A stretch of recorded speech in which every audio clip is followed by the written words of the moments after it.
मुंशी प्रेमचंद जी की कहानी शेर और लड़का। बच्चों, शेर तो शायद तुमने ना देखा हो, लेकिन उसका नाम तो सुना ही होगा। शायद उसकी तस्वीर देखी हो और उसका हाल भी पढ़ा हो।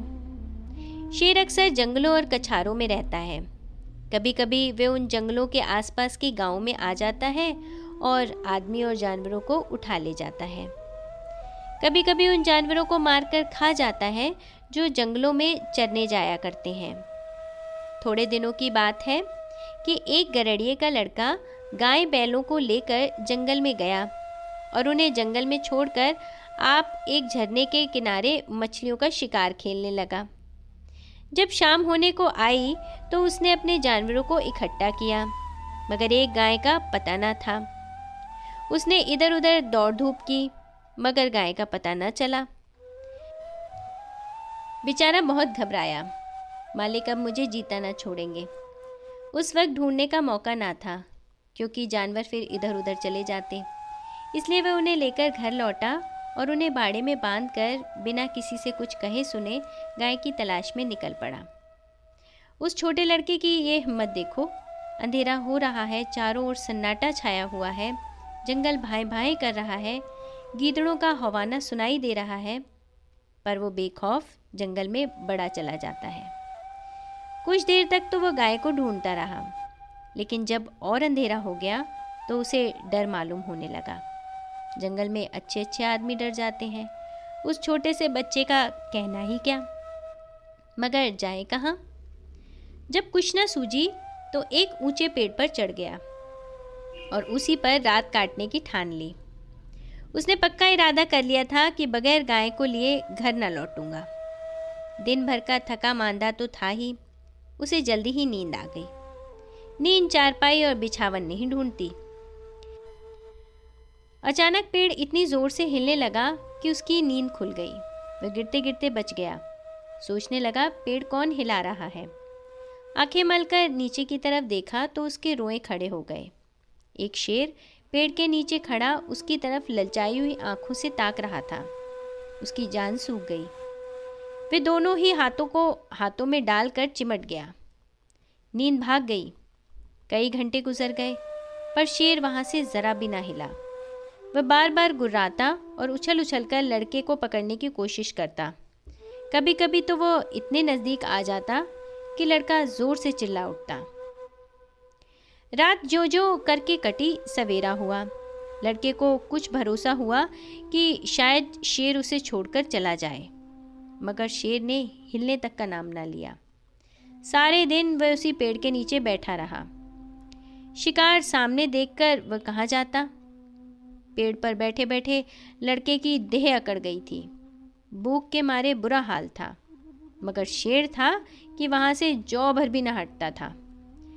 उस जगह से थोड़ी दूर पर एक छोटा सा झरना था।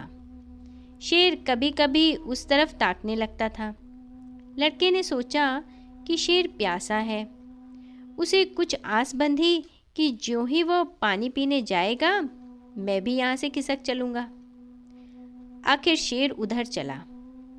लड़का पेड़ पर से उतरने की फिक्र ही कर रहा था कि शेर पानी पीकर लौट आया।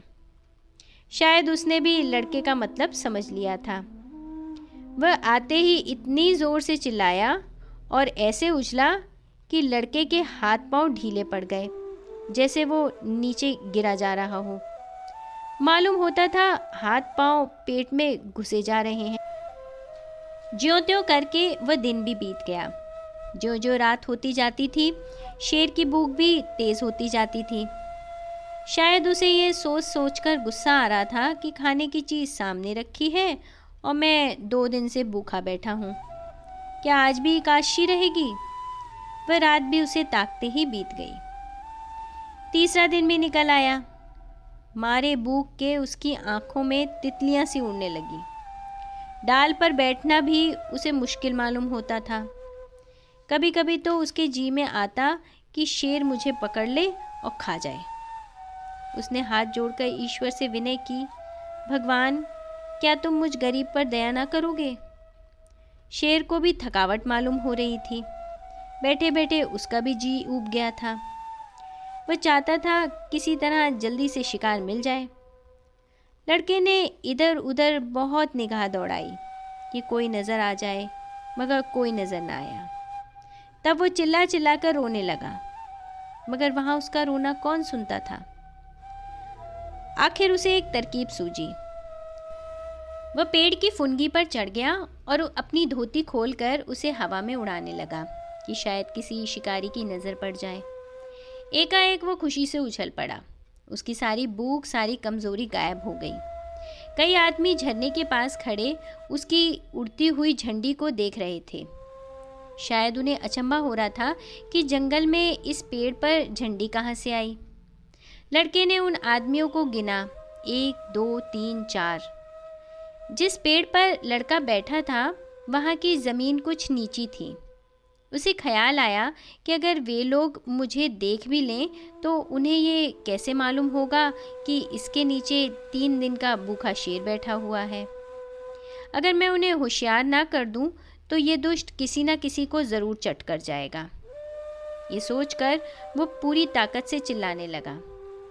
उसकी आवाज़ सुनते ही वे लोग रुक गए और अपनी अपनी बंदूकें संभाल कर उसकी तरफ ताकने लगे। लड़के ने चिल्लाकर कहा, होशियार रहो, होशियार रहो, इस पेड़ के नीचे एक शेर बैठा हुआ है। शेर का नाम सुनते ही वे लोग संभल गए, चटपट बंदूकों में गोलियां भरी और चौकन्ने होकर आगे बढ़ने लगे।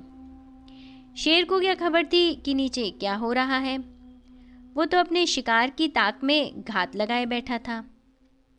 यकायक पैरों की आहट पाते ही वह चौंक उठा और उन चारों आदमियों को एक टोले की आड़ में देखा।